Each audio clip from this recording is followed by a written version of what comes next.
In a lot of ways, the Flintstones was a million years ahead of its time. We could see ourselves through that show. The Flintstones were really hip. Of course, the humor will always hold up. Primitive behavior never goes out of style. When you're with the Flintstones, have a yabba dabba do time, a dabba do time, we'll have a gay old time. The Flintstones have lasted for a lot of different reasons. It was truly a very warm show. I always felt that one of the enduring qualities of the Flintstones was Fred himself. La la la la la la la la la. Oh, you are in good voice this morning, sir. A lead character who was lovable and likable enough that you cared about what happened to him. You're jealous, thoughtless, loudmouthed, overbearing, and possessive. You forgot quick-tempered. It seemed to me that every one of us knew Fred. He was our dad, our uncle, our next-door neighbor, a guy down the block, but everybody knew a person like Fred Flintstone. The Flintstones, being in its fourth season, had already outlasted all the other primetime cartoon shows created specifically for TV.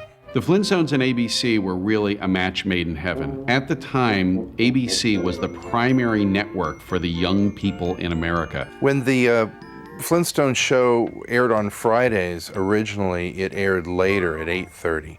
When they moved it to Thursdays, it was airing at 7:30 to catch more of the young audience that probably was out on dates and stuff. The Flintstones is generally acknowledged as the first primetime cartoon series. Up until then, pretty much cartoons had followed the 7-minute formula. They were shorts that mimicked the shorts that came before theatrical films. The Flintstones really worked in the half-hour primetime formula. And I think that was the thing that put it ahead of time, because as you can see, now we're still doing cartoon shows like that with even more involved structure. Hey, what's going on over there? Everyone in the country knew about it. The merchandising was all in place. The toy lines were there. The first wave of merchandise was mostly print material. The next wave of stuff were stuffed dolls. In the fourth season, Hanna-Barbera had actually gone so far as to reanimate the main titles of the show to include a scene of Pebbles Flintstone playing with a set of building boulders. There was actually originally plans to give the Flintstones a son. So here's their son here, Fred Jr. By the fourth season, that was really the height of Flintstonia mania. It really hit its stride. The characters were now locked down. We realized that we do have a hit on our hands, and we've got to keep the show fresh. You know, we were burdened with trying to come up with a good continuing show. The fourth season of the Flintstones introduced Bam Bam Rubble. That's no kitten. A baby. Bam Bam was designed by a fellow named Gene Hazelton, and they actually brought him in because one of his specialties was designing cute kids. The inclusion of Bam Bam to the Flintstones is significant in a number of ways. First of all, of course, Bam Bam's adopted. Since you want to keep Bam Bam, you should adopt him legally, Betty. Oh, we are. Because I remember, even now watching that first Bam Bam show, that the whole thing with Betty and Barney wishing they had a baby and being kind of jealous of Fred and Wilma was really, at the time, surprisingly emotional. We're so anxious to have a baby, we take it out on Fred and Wilma.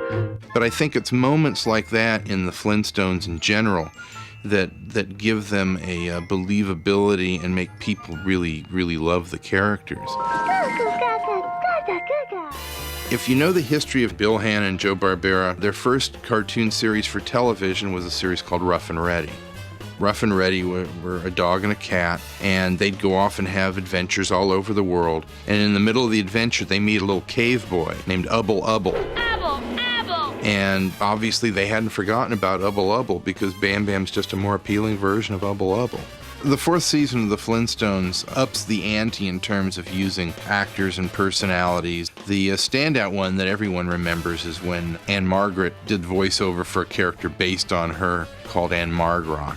As far as designing Anne Margrock, during that period, Dick Bickenbach was sort of overseeing the layout department. Later, Iwao Takamoto became very instrumental in designing a lot of the characters. I remember Iwo designing her for that episode, and I think you also designed this cute little turtle shell car that she drove around in. Ah, just my luck. A flat tire. Joe loved parodies in real-life characters and all that. The name's Zanrock.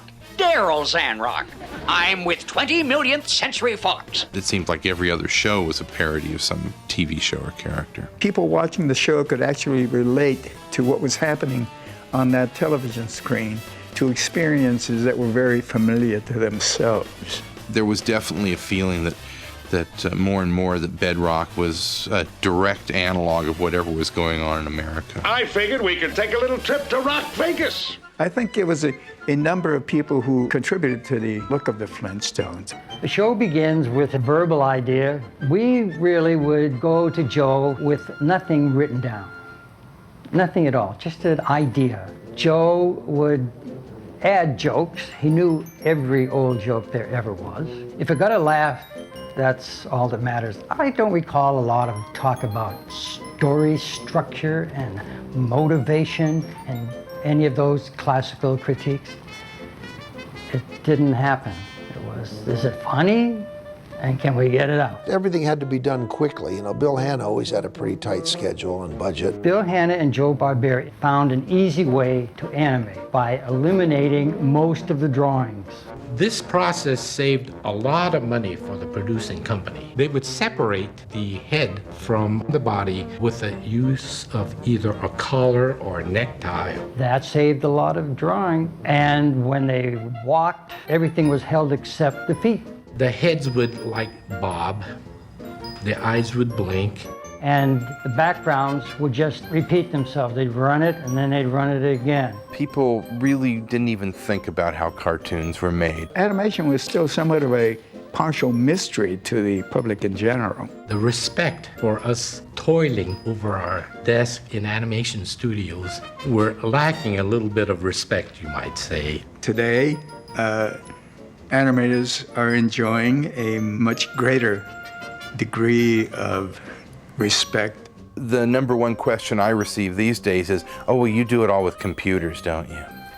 And of course, that's not the case. Even when it is computer animated, it all starts out with your brain, your hand, and a pencil.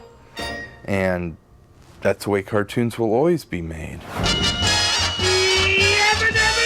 Animated shows today owe an awful lot to the Flintstones. The Flintstones have left a legacy. They had an unmistakable style. It really was the first time that everybody could admit that cartoons were for everybody. Now you have shows, animated shows, that have the similar kind of loyalty to them. In that way, the Flintstones kind of set us on the trend that we're on now.